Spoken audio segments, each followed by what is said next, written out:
बिस्मिल्लाहिर्रहमानिर्रहीम। अस्सलाम वालेकुम नाज़रीन, कल से एक वीडियो बड़ी वायरल है और इस्लामाबाद की एक बेकरी है, उस पर chief justice of Pakistan supreme court के जो चीफ जस्टिस हैं वो गए अपनी अहलिया के हमरा और उन्होंने वहाँ से डोनेट्स खरीदने थे।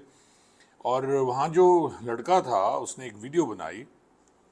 उसने 2 दफ़ा काजी साहब से पूछा कि आप ईसा काजी हैं या ईसा फायज़ हैं।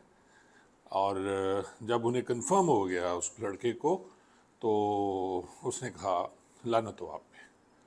और उन्हें समझ नहीं आई तो उनके साथ एक खातून जो थी उन्होंने फिर उस लड़के को कंफर्म किया कि क्या कह रहे हो, तो उसने फिर कहा लानत हो आप पे।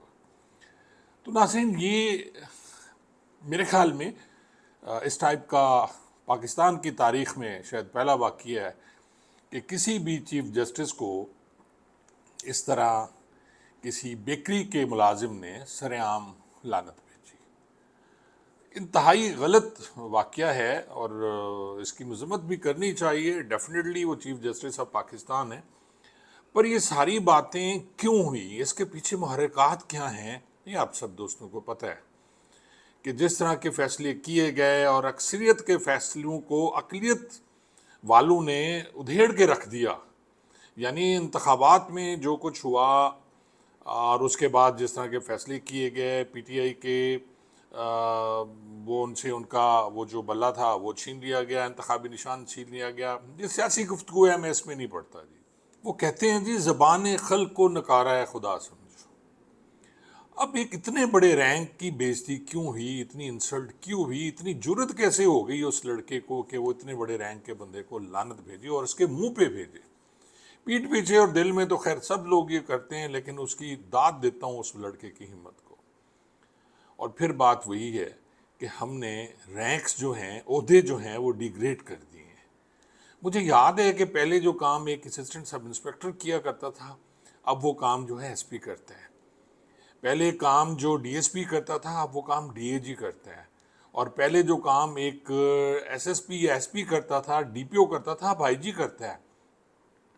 और आप देखें कि जो काम अब एक डीएजी करता था, अब चीफ मिनिस्टर कर रहा है वही काम, और प्राइम मिनिस्टर वही काम कर रहे हैं। तो ये क्यों ओहदे सारे जो हैं डिग्रेड क्यों हुए, उसकी बहुत वजह ये है कि हम अपने ओहदों से इंसाफ नहीं करते। हम अपने ओहदों से वो काम नहीं लेते, या अपने मुलाजमत के दौरान हम वो काम नहीं करते जो हमें करने चाहिए, और बाद में हमें लोग गालियाँ देते हैं। यहाँ मैं मिसाल दूंगा आपको कि यहाँ एक डीपीओ हैं, बड़े मशहूर डीपीओ हैं, और वो जो काम कर रहे हैं लोग उनके हाथ चूमते हैं, लोग वहाँ जाते हैं, लोग उनके पास जाके अपनी गुजारिशात करते हैं। वो डीपीओ है और उसकी इतनी इज्जत की जा रही है।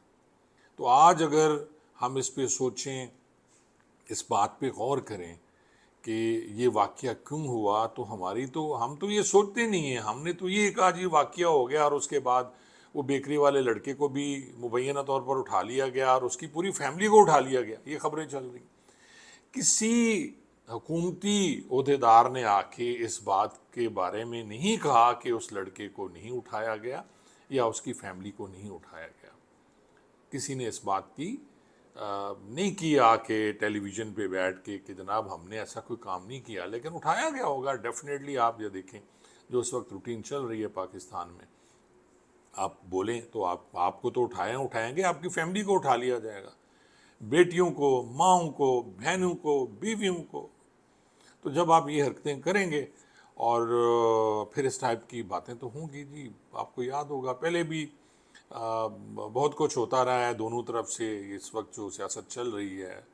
लेकिन ओहदों की तजलील जो है, ये पहली दफ़ा इतने बड़े ओहदे की तजलील हुई है। पहले ये होता था कि जब सीट पे बंदा होता था तो उसकी तजलील नहीं होती थी, उसके मुंह पे कोई कुछ नहीं कह सकता था।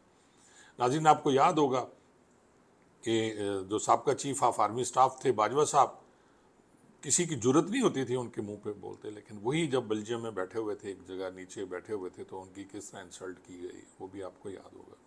लेकिन वो उस वक्त मुलाजमत छोड़ चुके थे, रिटायर्ड हो चुके थे। लेकिन एक ऐसा चीफ जस्टिस जो इस वक्त अपने उहदे पे भी है और उस पर इस तरह लानत भेजी जानी, ये तारीख में पहली दफ़ा हुआ है, जो नहीं होना चाहिए था। लेकिन क्यों हुआ ये भी आप सबको मालूम है। बहुत बहुत शुक्रिया।